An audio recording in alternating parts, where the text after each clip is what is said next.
everyone. Welcome to the Long Strange Trip monthly energy report.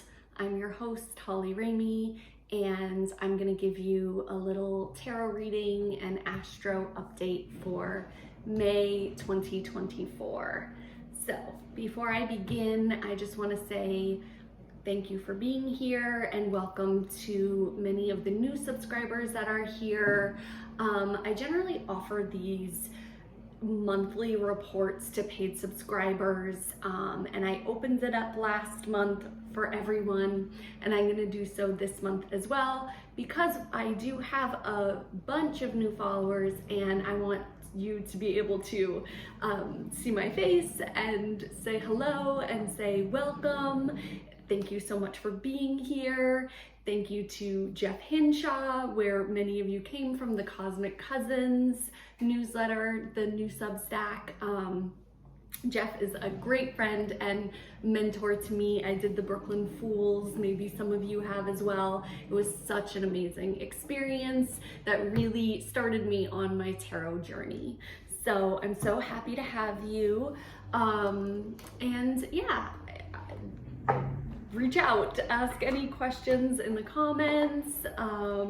We're gonna jump into pulling some cards and yeah, just getting into a general overview of the astrological energies that are present for us and what's going on in the cosmos. So last month was eclipse season. We are still coming out of that. Luckily, we are out of the thick of it. Aries season has ended where the last solar eclipse was.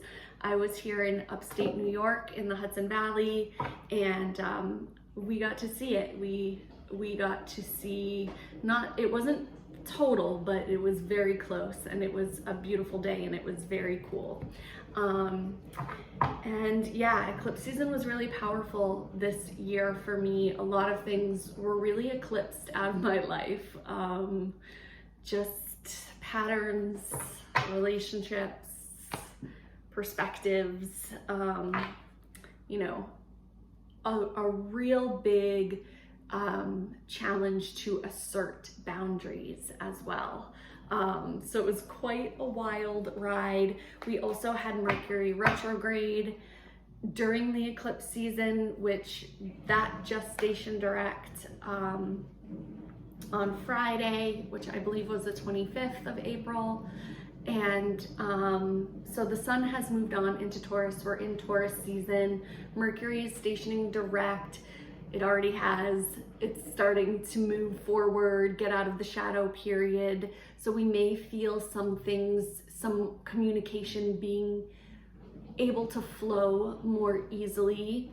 The themes of that fiery energy of Aries around our confidence and the way that we assert ourselves in the world, the ego.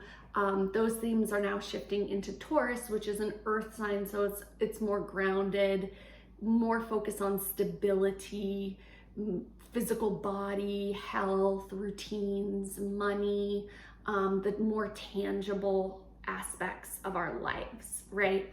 Now, a week ago, we had the full moon in Scorpio, so we're still kind of in that full moon vibe of whatever is being released, right? The moon is now waning down, back down to new. And then we'll have the new moon in Taurus coming up in about a week. So we're halfway through that full moon period. And I just want to quickly review. You can go back and watch the video from April and go to the end of that reading where I talk about the full moon. But what I pulled for that full moon was the Three of Wands, with a card called Delusion, and then Invisibility Mode and Intuition. And what I said is that full moon in Scorpio would be a lot of cleanse and release around illusions or delusions. Things maybe that we have been thinking or fantasies that we've had. especially in terms of what we imagine for our future, right? The Three of Wands is all about vision and planning and clarity and taking action on like the things that we desire for our future. So I don't know about you, but I definitely have, since that full moon, seen through some of the things that I thought were really clear for my future. And I also want to say that right after that full moon, or within the same week and happening right now as I record this, Mars is conjunct Neptune, and Neptune is the planet that can cause a lot of illusion and delusion. So if this is something you guys are also experiencing, I want you to give it a couple of days, or maybe by the time you're watching this video, like it'll be done, that transit will be done. But things feel, in my life anyway, specifically a bit unclear. Like Mars, the projection of the direction I was going is hitting up with Neptune, and it's really blurring the lines of what I thought was really clear in the past. So intuition and invisibility mode are really telling me like this isn't the time to like go outside of yourself and try to seek all the answers and like find this control, this certainty. Really like just like, I think I said like sit down and shut up, like the Zen meditation, like yeah, like sit with yourself, put on your cloak of invisibility and listen to your own intuition and what feels really right for you. Things will become clear as Mercury moves forward, and we'll kind of get a bit more information, I think, than what we have now. So as much time as you can spend just going inward, meditating, taking long walks, doing whatever helps you to kind of like connect. For me, it's always restorative yoga. It's just such a beautiful mind-body practice that really brings me back to myself and allows me to just be still and quiet. It's a hard practice, I'm not gonna lie. It's not super easy for me to like jump on the mat and spend 20 to 60 minutes, you know, laying down and quiet. But when I do, it's really, really pivotal for me, both in mind and body. So whatever that is for you, see if you can make time for it in this next week, especially if you've been feeling really unclear, or you know, some things have been triggering. Because like for me, some of these changes have been emotionally triggering, because Scorpio is such a deep, intense energy. It tends to bring emotions to the surface. So I hope you're feeling all right. And let's get into the reading for May. All right, so what I like to do is just take a few breaths. If you want to take a few deep breaths with me as I shuffle, and if you have an intention or a question or a theme on your mind, something that you are looking for clarity on, or just maybe something that you're hoping to cultivate in your life now, I welcome you to bring that to your mind. Maybe even close your eyes. Put a hand on the heart. And yeah, just have a moment. And I'm just setting the intention as I shuffle that this reading for everyone in this collective, in this group,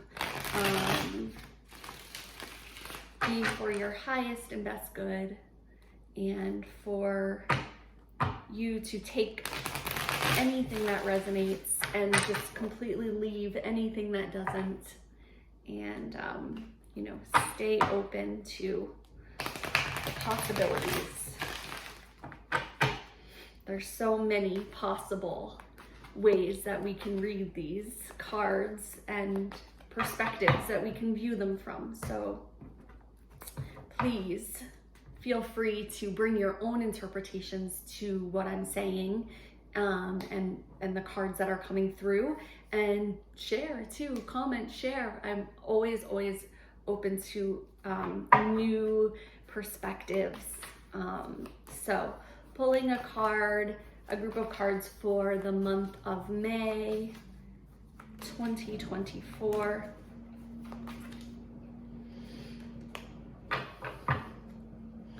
The Hanged Man, reversed. So he's actually not upside down, he's upright with this kind of halo over their head. So there they are. And this card is called Perception is Reality. Don't forget that. It's a picture of a typewriter. And I'm gonna pull one more from, this is the Prism Oracle deck. So,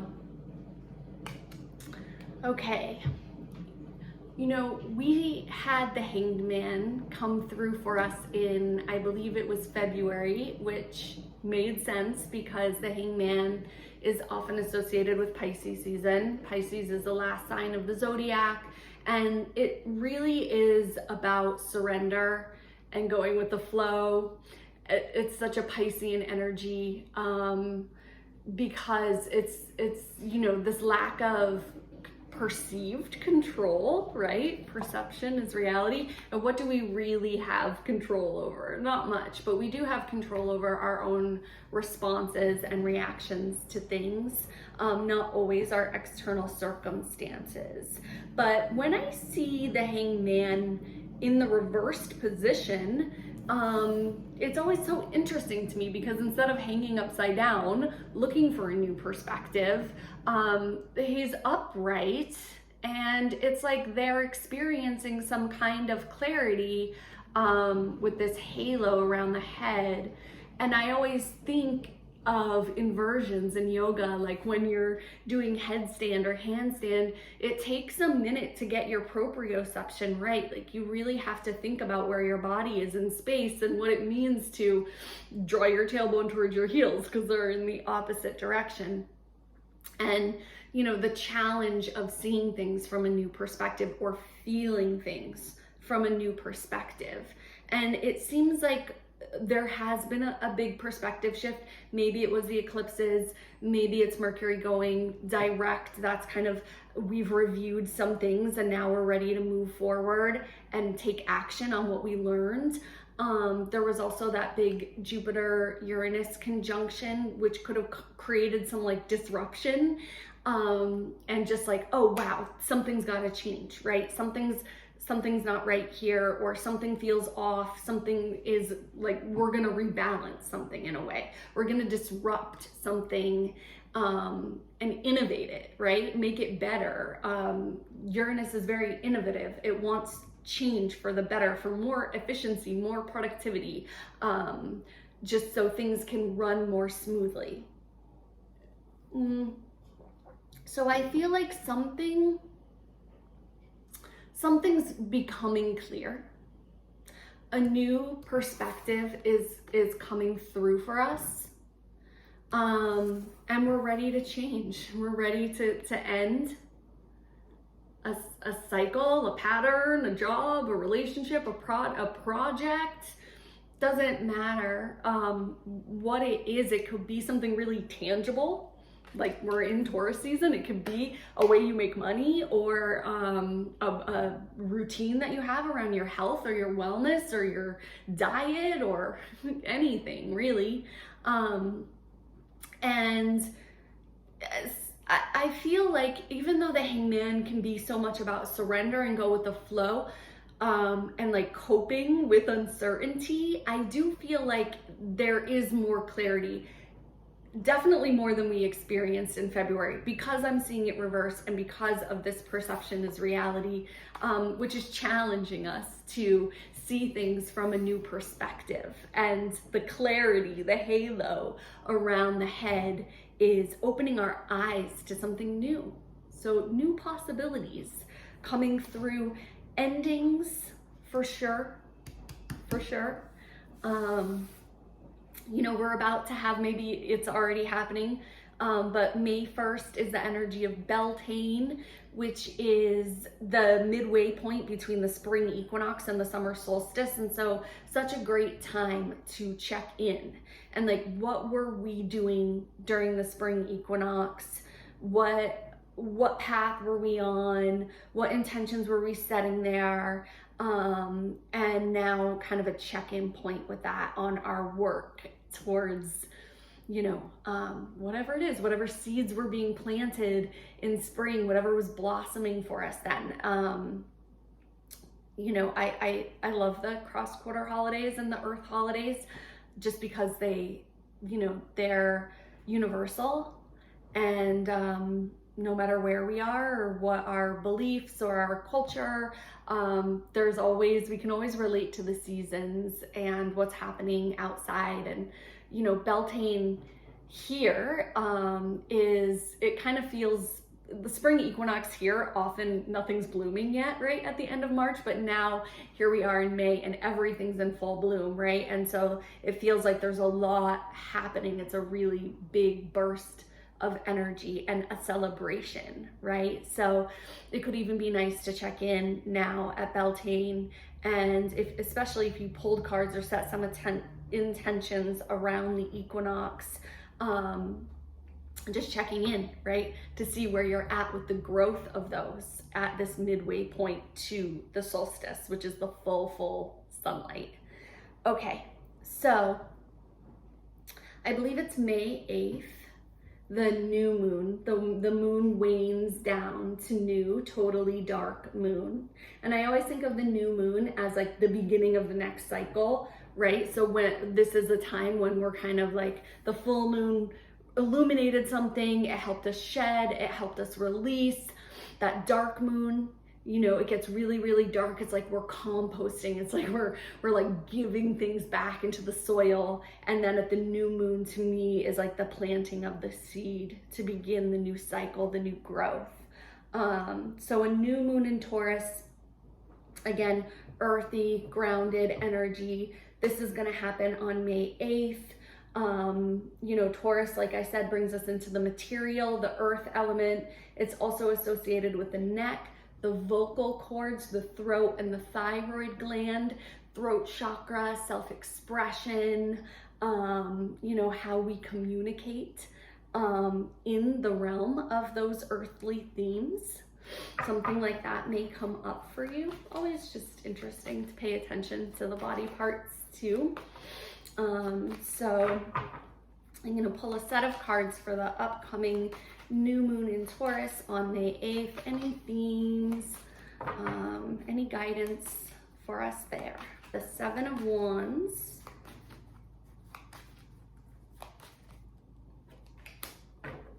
money, bitch, and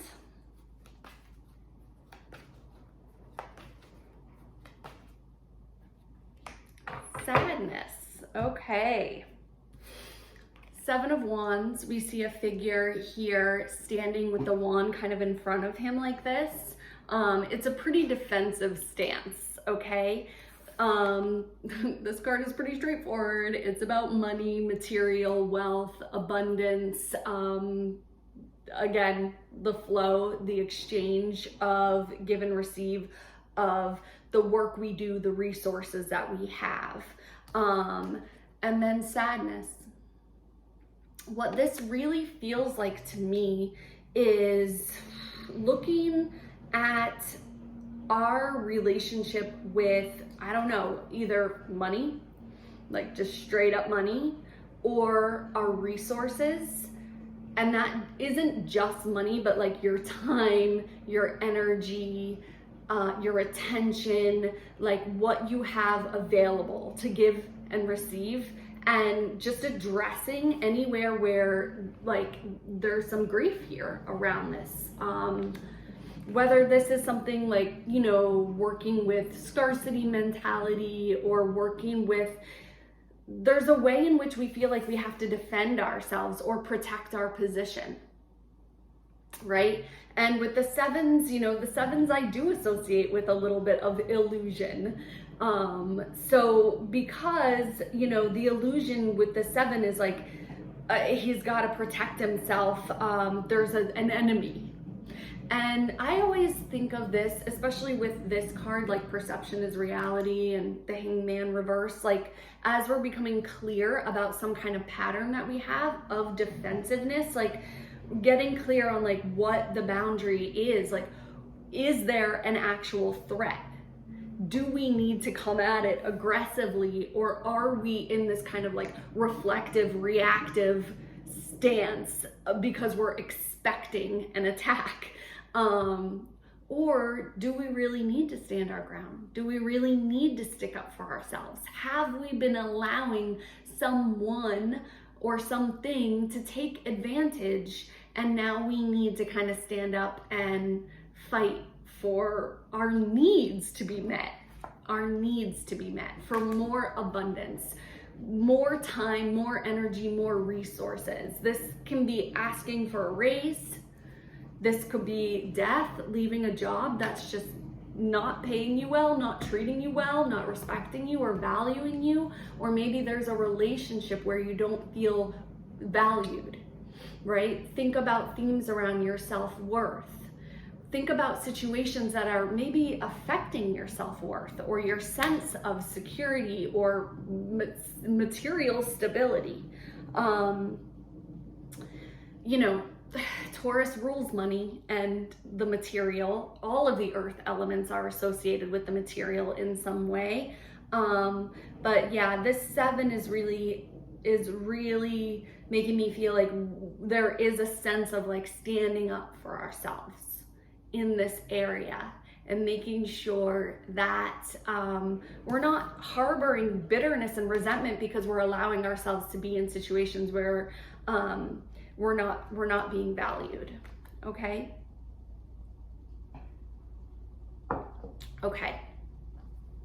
So I'm gonna leave that there for now. And we're gonna move on to the full moon. I'm just gonna check the date for that. The full moon is gonna be in Sagittarius on May 23rd, right after we move into Gemini season. So I'm gonna just check and see if there's any other big transits going on between there. On May 18th, we have a Jupiter Cazimi, which is when Jupiter is conjunct the sun. The sun is bright and light and clarity, right? Clarity, I'm thinking of this. And Jupiter is abundance and blessings. And that's happening on May 18th. So before 10 days after this new moon. So perhaps there will be some abundance and some blessings coming for us during that Cazimi, and perhaps that will even further illuminate where there are more resources available to us. So that feels really nice. Mars is going to finally leave Pisces. There was so much Piscean energy. We're still seeing Pisces cards. And we still have Saturn and Neptune in Pisces, but Mars will be leaving Pisces and shifting into Aries, and then it's gonna come conjunct with the North Node. So something we're hungry for, really taking focus around that time, which is the day after, on May 19th. So maybe there'll be a new project or a new opportunity or something that's going to come forward that is going to help us kind of create that sense of abundance in our lives, whatever form. Okay, and then the day of the full moon, which is in Sagittarius, we have Venus conjunct Jupiter, which Venus is moving out of Aries and into Taurus at the beginning of May. And that feels really nice because Venus is at home in Taurus. It's exalted in Taurus. So these energies flow really well together. And same with Mars. Mars is leaving a sign that where it's in its detriment. It doesn't always, like, the energies aren't complementary, and it's moving into Aries where, again, it's more at home. It vibes more with the fire. So I believe these two things will at least create like a little more flow or ease in the way that they kind of like affect our lives or our chart. And then Jupiter is going to move into Gemini May 25th, which Jupiter has been in Taurus for quite some time.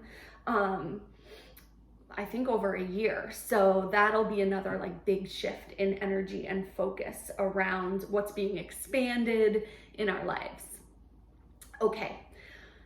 So that's interesting, right? Because Jupiter has been expanding a lot in the Taurus themes around money and stability and security. And here we're seeing it. So we're kind of having this like last big opportunity with Jupiter in Taurus at the beginning of the month to really like, I don't know, maybe close out anything in this realm of our lives. For me, I've started a career in finance, and I've been training to get licensed as a financial professional.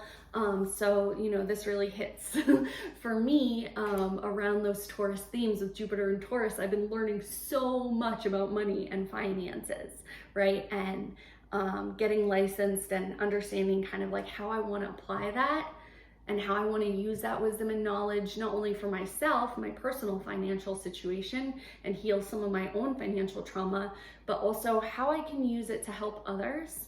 And I haven't like totally figured out how I'm going to bring that into the world. So maybe it's something like that for you too, where like again, there's a project or work or personal budgeting and things like this.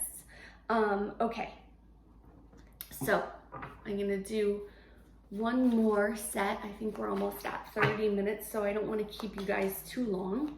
For the full moon in Sagittarius at the end of the month on May 23rd.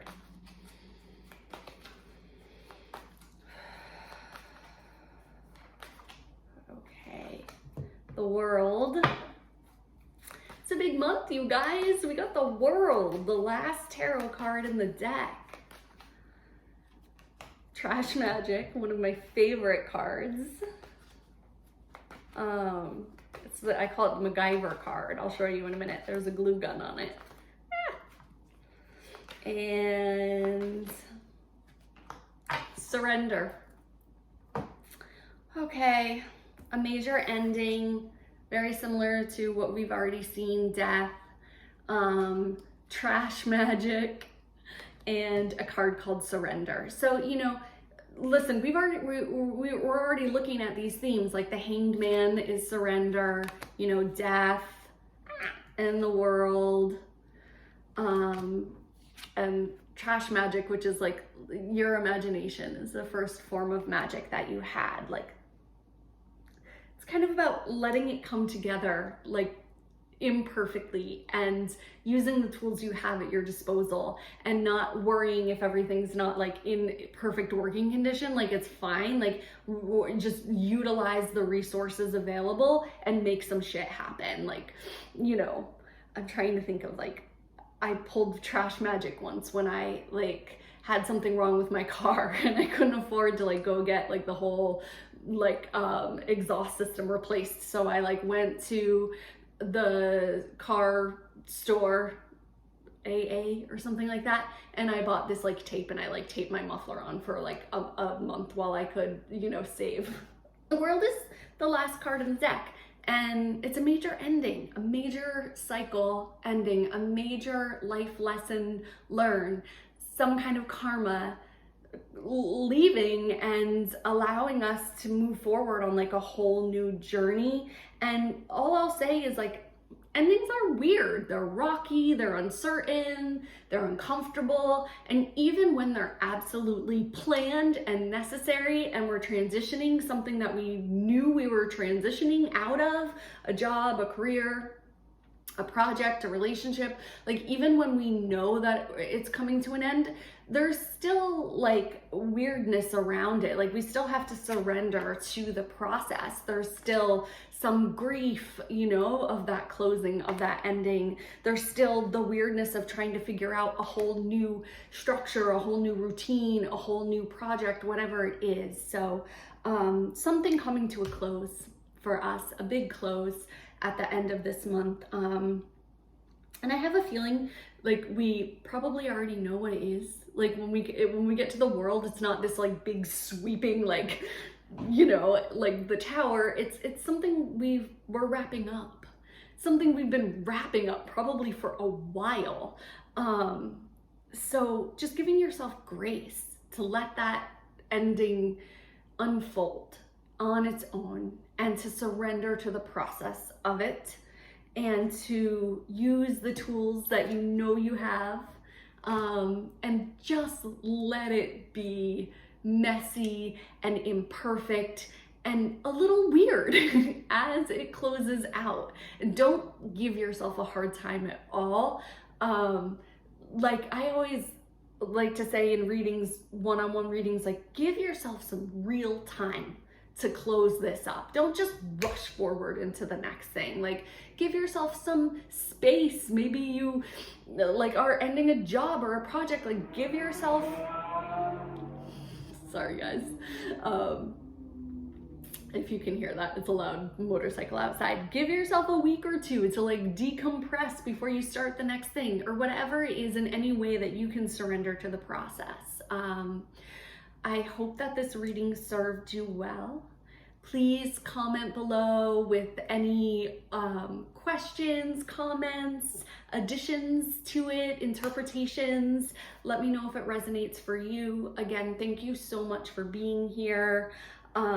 Welcome to all the new subscribers. I hope that May finds you well, and that you can take opportunities throughout this month to surrender, to get quiet, to give yourself some space to allow new insights and energies in.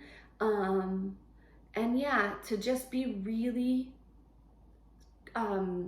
sweet and loving with yourself as you close out these huge themes in your life. So, and maybe they're not huge for you, because who knows, but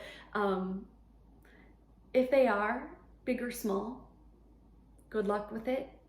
And yeah, happy May.